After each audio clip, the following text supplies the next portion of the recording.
Bonjour à tous. Alors aujourd'hui, je vais vous présenter quelques livres sur la légende de Saint Nicolas. Le premier livre que je vais vous présenter, c'est celui-ci, La véritable histoire de Saint Nicolas. Pourquoi ce choix? Tout simplement parce que c'est le premier livre que j'ai acheté pour ma pratique de classe sur la légende de Saint Nicolas.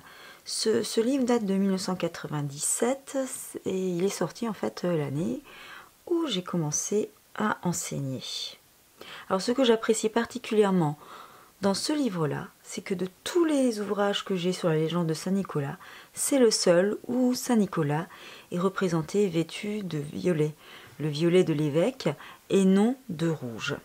Comme on peut déjà le voir sur la couverture, on va être sur la légende classique, traditionnelle de Saint Nicolas, avec un texte de Josette Gontier et des illustrations de Anne Hofer. Alors c'est aux éditions Nathan. Je pense que ce livre doit encore être édité. Donc il a déjà bien vécu. Et d'ailleurs c'était un livre que je n'avais pas acheté neuf. C'est un livre que j'avais acheté d'occasion sur un marché aux puces.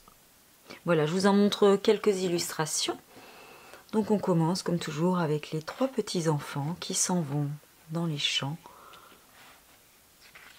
et qui finissent par arriver à la maison du boucher.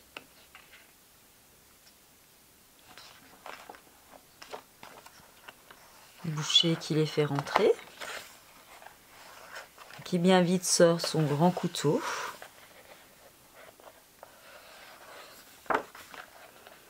Les parents qui recherchent les enfants et Saint Nicolas qui arrive 7 ans plus tard, qui va sauver les enfants en les réveillant. Les enfants peuvent ainsi rentrer chez leurs parents. Et on termine, comme souvent dans ces livres, par le retour de Saint Nicolas chez le boucher et la punition du boucher. Le boucher étant le futur père Fouettard qui accompagne Saint Nicolas dans sa tournée. Cette illustration est particulièrement belle, je trouve.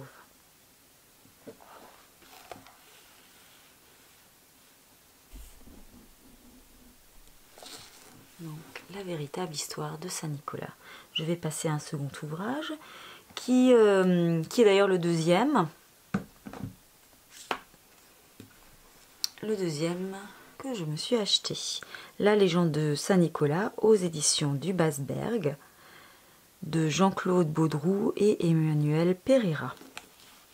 Là, on est également dans une version plus classique, avec un texte un petit peu plus simple que la véritable histoire de Saint Nicolas, que je vous ai montré précédemment. Voilà, les illustrations sont très jolies et tout à fait dans un autre style que les précédentes. Voilà, la campagne se fait bien terrifiante. Les enfants qui arrivent à la maison du boucher. Alors là, le boucher, il est terrible, vraiment pas engageant. Et très vite, il découpe. Alors attention quand même. Hein. Alors celui-ci est quand même assez terrible dans sa description. Donc à peine était-il entré que le boucher les a tués avec son grand couteau. Il les a tranchés en menus morceaux qu'il a mis dans le saloir pour les conserver comme du lard. Dans l'autre livre, c'était un tout petit peu plus soft. Le bourreau ne se laissa pas attendrir et la lame d'acier s'abattit sur les malheureux. Voilà, c'est un tout petit peu moins descriptif.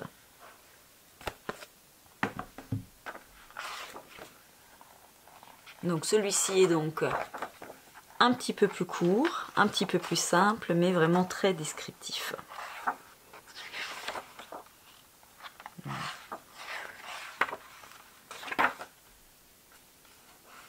Donc, et comme tout à l'heure, on termine sur la tournée du Saint-Nicolas, accompagné par le père Fouettard, l'ancien boucher. Ici, on termine sur 2 pages documentaires sur le véritable Saint-Nicolas, qui il était.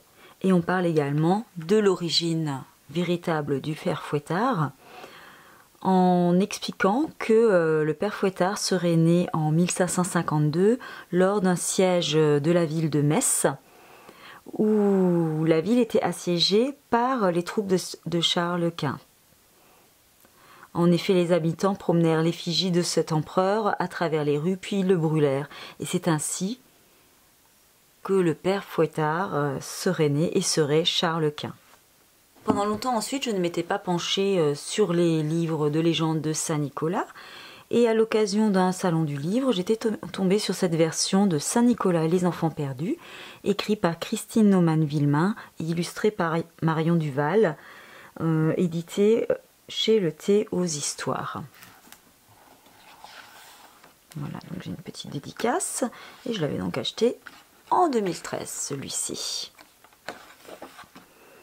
Donc tout à fait dans un autre style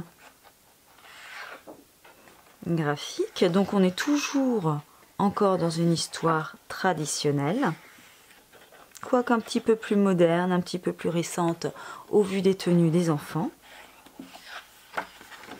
qui arrive chez un boucher qui cette fois-ci semble un petit peu plus avenant que les précédents, accueille parfaitement bien les enfants, mais tout termine toujours de la même façon. Là encore, on parle du couteau. Soudain, la lame brillante d'un grand couteau transperça la nuit.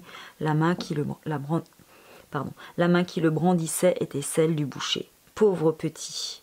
Sans pitié dans leur sommeil, ils furent découpés, hachés en petits morceaux et jetés dans un grand tonneau pour être vendus comme petits salés. Donc ici encore, on retrouve, contrairement à ce que j'ai dit tout à l'heure, Saint-Nicolas de violet vêtu, mais il a également du rouge sur sa tenue. Mais on retrouve le violet de l'évêque. Donc le texte ici est assez difficile quand même, il est très complet. Pour moi, ce livre correspond davantage à une lecture à partir du CE2. C'était des CE2 que j'avais à cette époque-là quand je l'ai acheté. Et on termine comme toujours par la tournée de Saint-Nicolas. Mais ici, pas de père Fouettard qui accompagne Saint-Nicolas.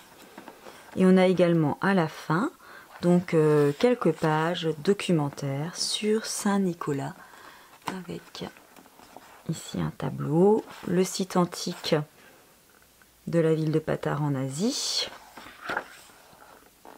comment l'histoire du saint inspira la légende, et l'attachement particulier en Lorraine à Saint-Nicolas.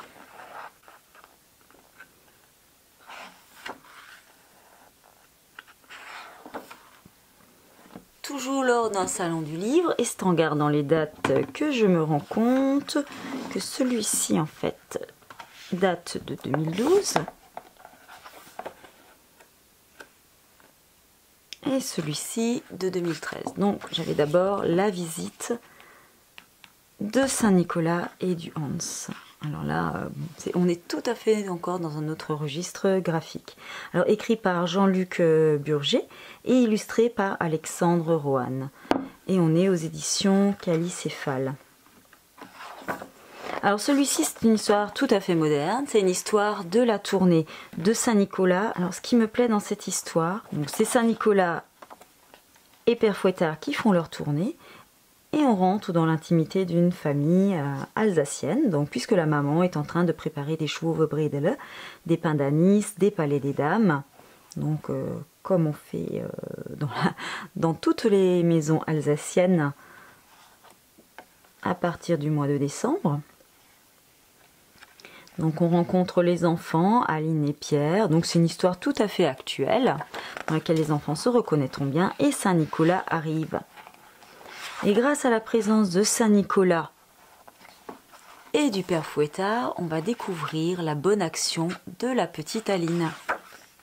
Voilà. Donc Aline, regarde-moi, tu es sage d'habitude et moi je lis quoi? Tu ne fais pas attention à tes affaires, tu es distraite, tu es étourdie et tu ne demandes même pas pardon. Peut-être même que tu mens. Et c'est là qu'on va apprendre le fin mot de l'histoire. La petite Aline raconte à ses parents: nous sortions de l'école, elle était assise là, à l'arrêt de bus comme tous les jours au bout du banc. C'était la première neige. Nous avions froid et elle aussi. Peut-être même plus que nous. Le bout de ses oreilles était tout rouge, son nez coulait.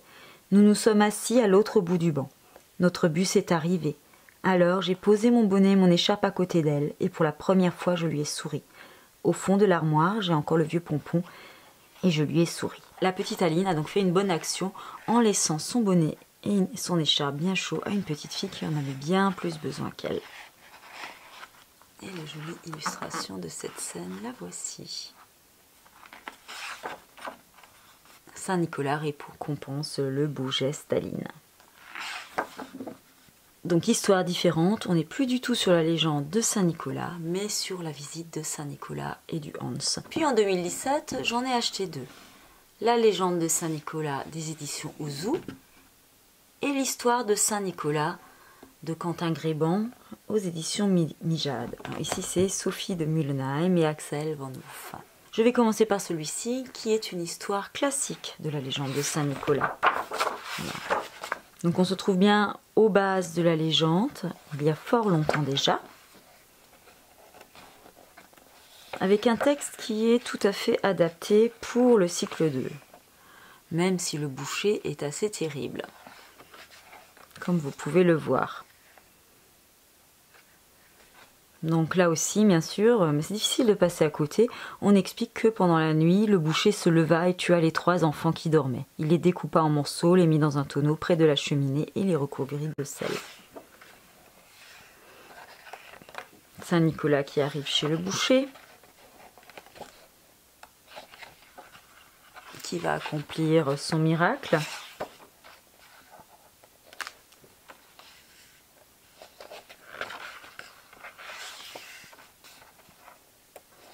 Il va finir par réveiller les enfants.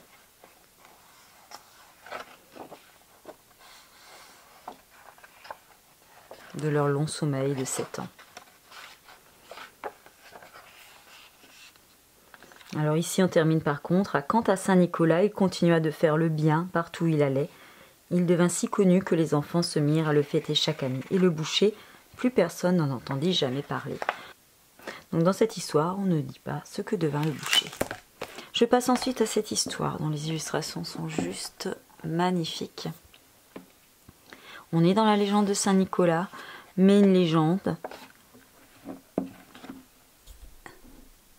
plus proche de nous. Comme on atteste là 2 chevaux retrouvés dans une grange par les enfants. Et ici, ce sont des enfants qui vont à la chasse aux papillons, qui ne vont plus glaner dans les champs ou ramasser. Donc ils arrivent chez le boucher, bon, maison très peu engageante je dirais, mais les illustrations sont vraiment très belles. Voilà.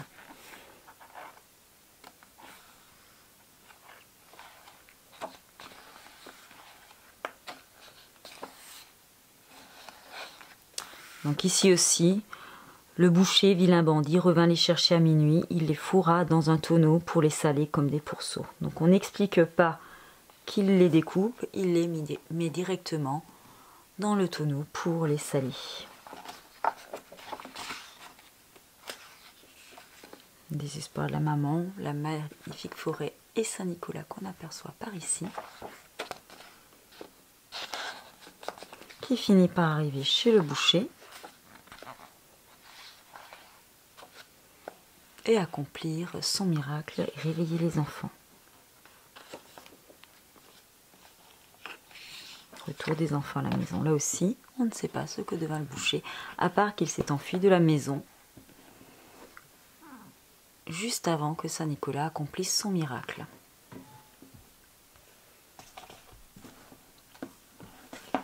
C'est quand la Saint-Nicolas de Luc Faucroul et Annick Masson. Des éditions Mijade. Alors les éditions Mijade sont belges. Alors en Belgique, on fête également la Saint-Nicolas. Mais effectivement, dans ce titre, alors c'est une histoire actuelle, comme vous pouvez le voir par rapport à la couverture. On n'est pas dans la légende de Saint-Nicolas. On n'explique pas comment Saint-Nicolas est devenu Saint-Nicolas. On part sur la tournée de Saint-Nicolas. Mais ici, le rôle de Saint-Nicolas est plus proche du rôle de notre Père Noël. Voilà, vous allez voir. Donc ça c'était un petit livret que j'avais reçu. Je l'avais aussi acheté lors d'un salon du livre. Malheureusement, les auteurs n'étaient pas dans le salon, je n'ai pas eu de dédicace dessus. Donc là, on commence dans une école maternelle. Comme vous pouvez le voir.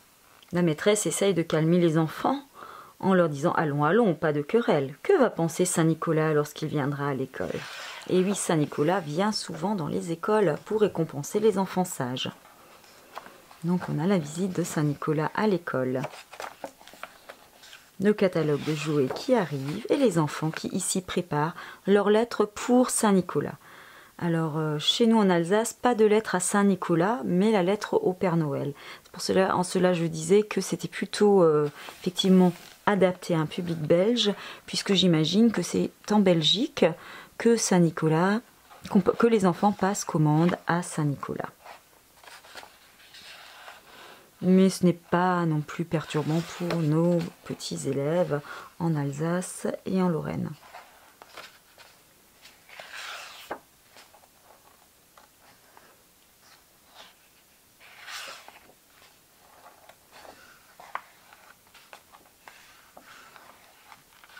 Voilà. Donc un joli petit livre pour parler de la venue de Saint-Nicolas aux enfants.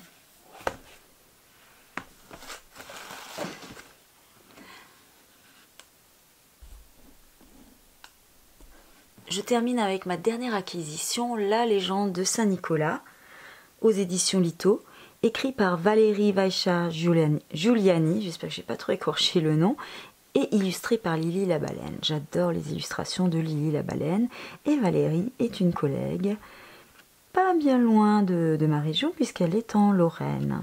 Et j'adore son travail aussi. Les enfants ramassent des châtaignes. C'est toujours chez le boucher qui se rendent, un boucher assez avenant, je dois bien dire, qui les accueille, les couche dans un joli lit. Et une fois les enfants endormis, à la lueur de la lune, la lame du couteau du boucher étincelle. Sans aucune pitié, il s'approche d'eux. Il sait qu'un jour prochain, grâce à ses 3 enfants, il va pouvoir déguster du bon petit salé. Donc on parle de l'acte du boucher sans rentrer trop dans les détails. Cette année passe, Saint-Nicolas arrive chez le boucher, réveille les enfants qui vont pouvoir rentrer chez lui, raccompagnés par Saint-Nicolas. Et ici, on nous explique que le boucher devient le père fouettard, celui qui réprimande les enfants qui n'ont pas été assez obéissants. Alors, donc, mon avis. Alors moi, je les aime tous, parce qu'ils ont tous des points forts et des points faibles. Maintenant, si je devais en retenir pour le cycle 2, alors bon, celui-là, vous ne risquez plus de le trouver, il n'est plus édité. Alors, qu'est-ce que je vous recommanderais? Alors, moi, je vous recommanderais celui-ci, pour avoir un ouvrage sur la légende de Saint-Nicolas, en plus à un tout petit prix, puisque celui-ci ne coûte que 2,50 €. Les illustrations sont très jolies, l'histoire est suffisamment simple pour un cycle 2, pas trop longue, on va dans les détails mais pas trop non plus.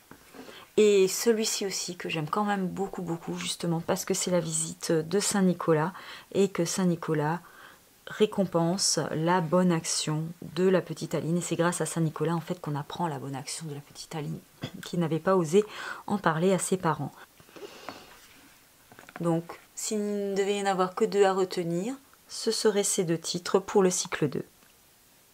Pour le cycle 3, ou en tout cas à partir du CE2, je partirai sur cet ouvrage-là, Saint-Nicolas et les enfants perdus. J'espère que ma petite présentation vous aura plu. N'hésitez pas à laisser quelques commentaires et à me dire quel est l'ouvrage, quel est l'album qui vous a le plus plu à vous. À bientôt, au revoir.